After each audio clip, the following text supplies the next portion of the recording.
stressful drive home from work, you know what I mean, and a hard day, and why not pour yourself a glass of wine? There are health benefits and all sorts of great things. Debbie Trenholm from the Savvy Company is here with me. Good morning. Good morning. All right.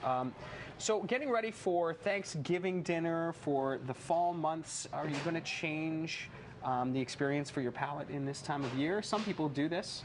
Some people do, and certainly even you this morning says, I like a big red. I do like a big red. Do you like a big red year-round? Yeah, it depends. I think I like a lighter red in the summer, in the hot months. Yeah. Interesting. And so you do change. And depending on what I'm eating, too. So if it's a red meat, like a roast or something, you can go with the biggest red possible, and I'm into it. Well, there's a couple of challenges when it comes to Thanksgiving, especially. Well, first, most people are serving turkey or ham, depending. Right, and those are two meats, if you want to call it that, that typically people tend to serve with a white wine. Right. Right? So I had the challenge of, you have not only your ham and your turkey, and you have your mashed potatoes, and you have your squash, and you have all these wonderful different flavors. Hold on, I'm there right now. Okay. It's good. All right. I'm there with you, too. Right.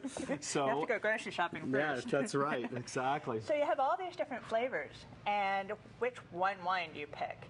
Well, it's a festive event anyway, so why not have a bunch? I was just going to say, one wine. What are we talking about here? So you're entertaining. You want to give people options as well, and you want to run the gamut a little bit to give them the, because when you say to somebody like me, I'm limited on my white wine knowledge, and in fact, whether or not, most white wines I don't like, because I like a dry wine. Sure. Well, if you're going to serve, like my favorite way of having a dinner party or dinner period is actually having two glasses and a splash of each. I'm coming a red over and a your white, house. or a couple of different kinds. I'm headed over for Thanksgiving dinner. Okay, come on over. I just invited myself, so that's the way it goes. Well, that's a great idea, actually, to the nice and even look good in a place setting with the nice white wine glass and then the big red wine glass ready to go. And don't forget the rosé.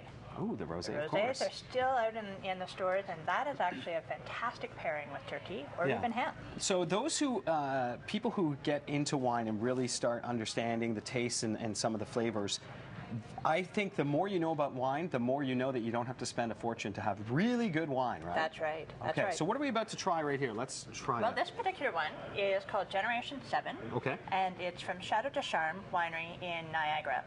And it is a blend. They have a red as well as a white, and this wine has both Sauvignon Blanc, right? Yum.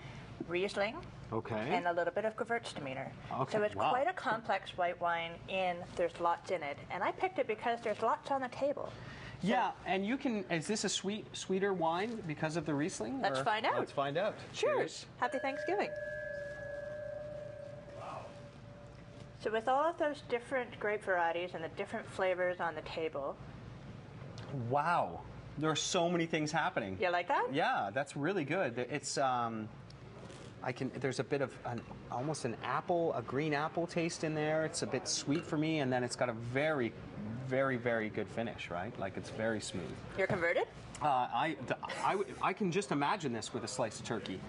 This would be delicious. Well, there you go. And because you've got that turkey gravy and everything, and this is really nice and lighter too. It's not huge. And you don't want something that will overpower the meal, because you spent so much time, and you'll see with the chef in a moment too, you spend so much time in the kitchen that when it comes to enjoying wine, find one of your favorites and then find something that doesn't overpower. So I actually picked out, this wine is $14.95. Wow, okay. I picked out other wines that are under $15. Don't forget to start your evening with a sparkling, or your afternoon. Why not? Yeah, and that helps the digestion, I hear. It's good for you. It also just gets the party started. Yeah, and these on our left are ones that are actually under $20? Under $20.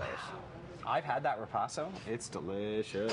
So rosé, Pinot Noir is a great straddling wine. You can do anything with a Pinot Noir, really, as long as it's a good Pinot. And then the Ripasso, which we talked about earlier, is a lovely red wine without being overpowering. Yeah, with a Pinot Noir, if you have someone who says, kind of okay with red wines, that usually suggests to me that they don't like the kind of red wine where it's like, it's just so full-bodied that it's, hard to take with heavy tannins. A Pinot Noir you can always get away with, I think. Always get away with that as well. And so the good thing is that there's something for everybody in the different price points. Real quick last question. You're sommelier. So is it a myth that you can't serve red with poultry? Oh, it's a total myth. That's what I thought. Okay. It's a total myth. There you go. You can check it out. All of these available at the LCBO. All at the LCBO. Go get it and have some fun and enjoy yourself this responsibly, of course, this Thanksgiving weekend. Cheers to you. Cheers. The Savvy Company. Thanks, Debbie. Cheers. Cheers.